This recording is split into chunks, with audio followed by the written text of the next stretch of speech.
Денес имавме подготвително рочиште во овој предмет.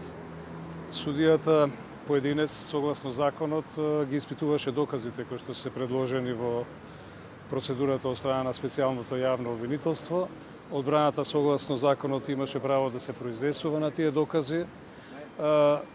Морам да ви кажам дека лично сум фрапиран, изненаден од тоа какви докази, колку незаконски докази беа предложени од страна на специјалното јавно обвинителство.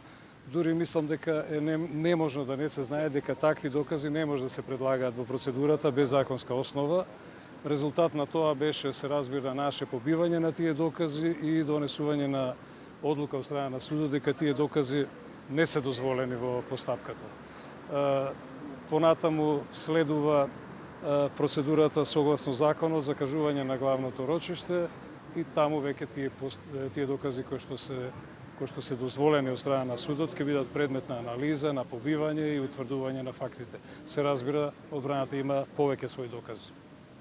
Најспорен беше загрозениот сведок. Зошто баравте токму тој да се иземе од листата на докази? По правилно прашање е зошто СЈО предлага загрозен сведок во скратена постапка во која што законот тоа не го дозволува.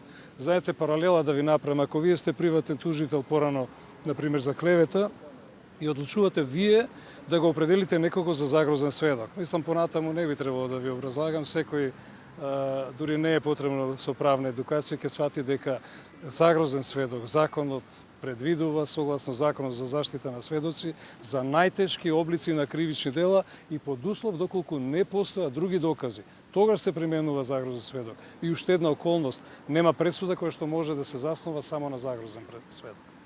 Благодарам. Тоа ќе се стрпите, одбраната има повеќе докази на својата листа која што ќе биде презентирана, се разбира докази кои што покажуваат дека се работи за неосновано и конструирано обвинение.